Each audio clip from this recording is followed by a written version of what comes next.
હર હર મહાદેવ, જય માતાજી ખેડૂત ભાઈઓ. ફરીથી એક ગુજ્જુ ખેડૂત પરિવારમાં તમારા બધાનું સ્વાગત છે. શિયાળુ પાકમાં જેમાં વાવેતરમાં વટાણા અને કલોજીમાં શું શું માવજત કરવું જોઈએ, કેવું બિયારણ પસંદ કરવું જોઈએ અને બીજ માવજત શું કરવું જોઈએ, સંપૂર્ણ માહિતી આજે આપણે રાજુભાઈ બતાવશે. રામ રામ ખેડૂત મિત્રો. નિલેશભાઈ અટાણે મોટો ક્રેઝ છે વટાણા અને કલોજી, તેના વિશે સંપૂર્ણ માર્ગદર્શન આપીશ. તો પ્રથમ વાત કરી ખેડૂત મિત્રો, જે તમને વટાણા અને કલોજી વિશે માહિતી આપું, અને બેયમાં નિલેશભાઈ આ આપણે પાયાના ખાતર સાથે આપી દેવાનું છે. આની શું થાય, વટાણા અને કલોજીના જે આપણો છોડ છે એનો મૂળનો સારો વિકાસ થાય. હુમિક છે, હુમિક અને બીજા એસિડ છે આમાં ખાતર છે, એટલે એનો તંતુ મૂળનો વિકાસ થાય. અને જે ઘણી વાર એવું બનતું હોય, તમે સ્પ્રે ઉપર સ્પ્રે દવા છાંટા જ કરો કે આપણો પાક નબળો છે, પણ એના મૂળ જો જમીનમાંથી ખોરાક ન લઈ શકે તો તમે ગમે એટલી દવા છાંટો એમાં કાંઈ ફાયદો થવાનો નથી. તો આનું કામ છે નિલેશભાઈ કે આપણા છોડના તંતુ મૂળનો ફોડવા, પછી મૂળને ખોરાક લેવામાં મદદ કરવી, અને મૂળનો વિકાસ થાય તો જ છોડનો વિકાસ થાય, છોડનો વિકાસ થાય તો જ સારું ઉત્પાદન. વીર જેમાં 3 પ્રકારના એસિડ આવે ને મહત્ત્વનું છે હુમિક. એટલે તમે જ્યારે પાયાનું ખાતર અથવા પૂરતી ખાતરમાં ઉરિયા સાથે ભેળવી પણ આપી શકું, પણ હું તમને અહીંથી સલાહ આપે કે પાયાના ખેતર ભેગું 1 એકરમાં 1 કિલો નાખી દો ખેડૂત મિત્રો.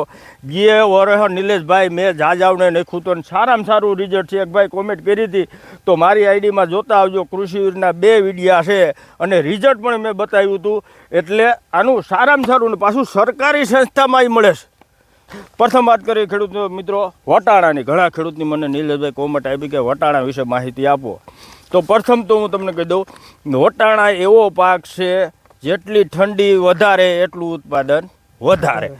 આ રેન્જ કહેતો હોય ગુજરાતની. ઘણાને વધારે ઉત્પાદન થતું હોય, ઘણાને ઓછું થતું હોય, પણ 16 ગુઠાને વીઘે ખેડૂત મિત્રો 16 મણથી માંડી અને 22-23 મણ સુધી ઉત્પાદન નીકળે છે.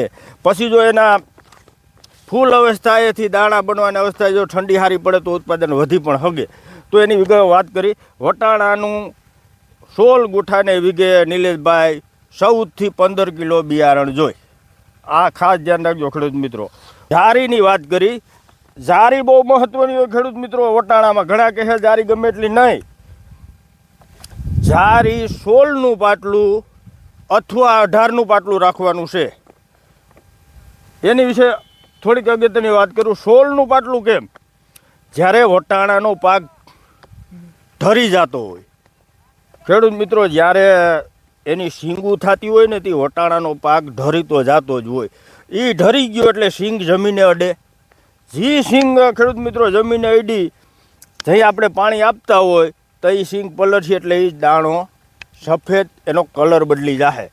તો 16નું પાટલું અને 18નું પાટલું શું કહું કે એટલું ઘાટું હોય છે તો 16 ધરશે તો એકબીજા માથે પડશે અને શીંગ નહીં અડે, અને આપણા વટાણાનો જ્યારે પાકે ત્યારે કલર જળવાઈ રહે.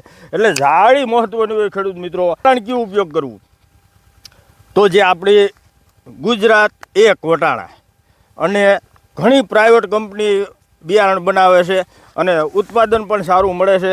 તમારે ત્યાં નજીક કોઈને સારી કંપનીનું વાવેતર થયું હોય ગયે વર્ષ અને એને ઉત્પાદન સારું મળ્યું તો એ બિયારણ પણ તમે લઈ શકો. નકર ઘણી સારી કંપની, કોઈ પણ સારી કંપનીનું બિયારણ પસંદ કરજો. વાત આવી પટ આપવાની, તો વટાણામાં થોડીક કાળજી રાખવી પડતી હોય. એ ખેડૂત મિત્રો કહેતો હોય પસી જાય. જમીનમાં જ્યારે ભેજ હોય, અત્યારે વરસાદ થયો એટલે ભેજ સ્વાભાવિક છે. ભેજ હોય ને જો તમે વાવ્યા હોય તો કમસે કમ 1 જ દિવસની અંદર એને પાણી જડી જવું જોઈએ.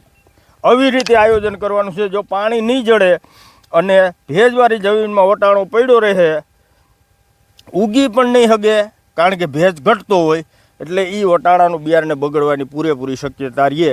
એટલે આપણી જમીન સાવ સુકાઈ જાય તે વાવેતર કરવું, અથવા જ્યારે ભેજવાળી જમીનનું વાવેતર કરવું તો પાછળ 1 દિવસની અંદર પાણી પી જાય. આવી રીતે ખેડૂત મિત્રો ખાસ આયોજન કરવાનું છે.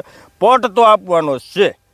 પટમાં ફૂગનાશકમાં કાર્બેન્જેબ, મેન્કોજેબ, થાયરમ, વિટાવેક્સ, કોઈ પણ સારી કંપનીની દવા લઈ અને 20 કિલે 5 થી 10 ગ્રામનો પટ આપી દેવાનો છે. તો ખેડૂત મિત્રો આ હતી વટાણા પાકની વાત. હવે વાત કરી કલોંજીની. કલોંજી પણ એક ગયા વર્ષ નિલેશભાઈ બહુ સારું ખેડૂતને ઉત્પાદન આપ્યું હતું અને પ્રોફિટ પણ સારું રહ્યું હતું. જોકે ગયા વર્ષ શિયાળો ગરમ રહેવાને કારણે એમાં રોગ જીવાત વધુ આવ્યા હતા. બાકી કલોજી એવી છે જો હા ઓછું રોગ જીવાત આવે નિલેશભાઈ, અને સસ્તું પણ. સસ્તું પણ, બહુ કોઈ ખર્ચ નથી. પણ કલોજી વાવવા માગતા ખેડૂત મિત્રો લાંબા ગાળાનો પાક છે. તમારી પાસે પાણીનું પૂરો સ્ટોક હોય તો જ કલેજી વાવવાનું આયોજન કરવું. કલોજીનું વીઘે બિયારણની વાત કરી સોલગુઠાને નિલેશભાઈ તો 900 ગ્રામથી 800 ગ્રામથી 900 ગ્રામની ભલામણ છે.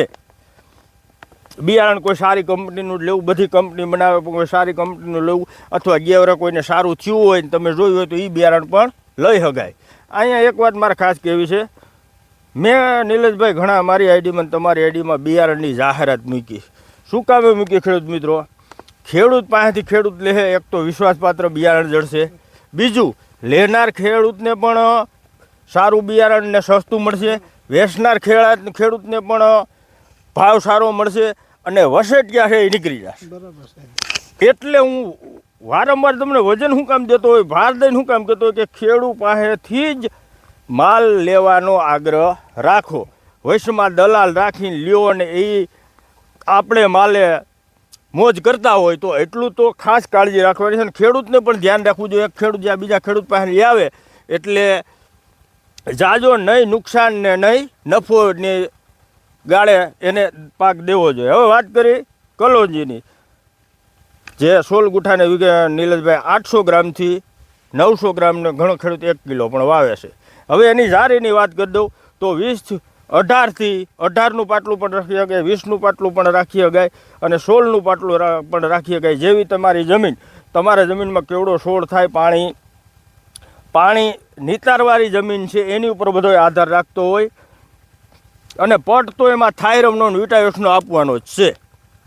તો ખેડૂત મિત્રો, જે મેં અને રાજુભાઈ આગલા વર્ષે સોશિયલ મીડિયામાં શરૂઆત કરી હતી અને આજે એનું 1 વર્ષ થઈ ગયું છે અને સારો એવો ખેડૂતભાઈનો સપોર્ટ મળ્યો છે. અને અમારી સફળતા એમાં છે કે જે ખેડૂતભાઈનું સારું ઉત્પાદન લઈ શકે અને સસ્તું પણ લઈ શકે.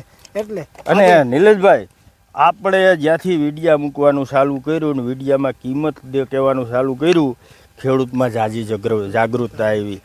આ જ આપણો ધ્યેય છે, ખેડૂતને જાગૃત થાય, ઓછે ખર્ચે સારું ઉત્પાદન મળે, ખેડૂતો ટેકનોલોજી સાથે ખેતી કરતા થાય, મહેનત પણ ઘટે અને ઉત્પાદન પણ સારું મળે. અને આગળ ભવિષ્યમાં જતાં અમારું એક જ ધ્યેય છે કે આપણો જ ખેડૂત માર્કેટિંગ કરતા શીખી જાય, ખુદનો માલ ખુદ વેચતા શીખી જાય અને સારો ભાવ મળતા થઈ જાય. એ તો નિલેશભાઈ મારું સૂત્ર છે, હર ખેડૂતની એક જ માંગ, મારો ભાવ મારો પાક મારો ભાવ. ખેડૂત મિત્રો, આજનો વિડીયો કેવો લાગે ખાસ કોમેન્ટ કરી દેજો. અને જો તમને અમારી માહિતી ગમતી હોય તો તમારા સગા સંબંધીને શેર કરી દો, જેથી શિયાળુ પાકમાં પાયાથી છેલ્લે સુધી એ જોડાઈ જાય અને એને પણ માહિતી મળે. હર હર મહાદેવ, જય માતાજી.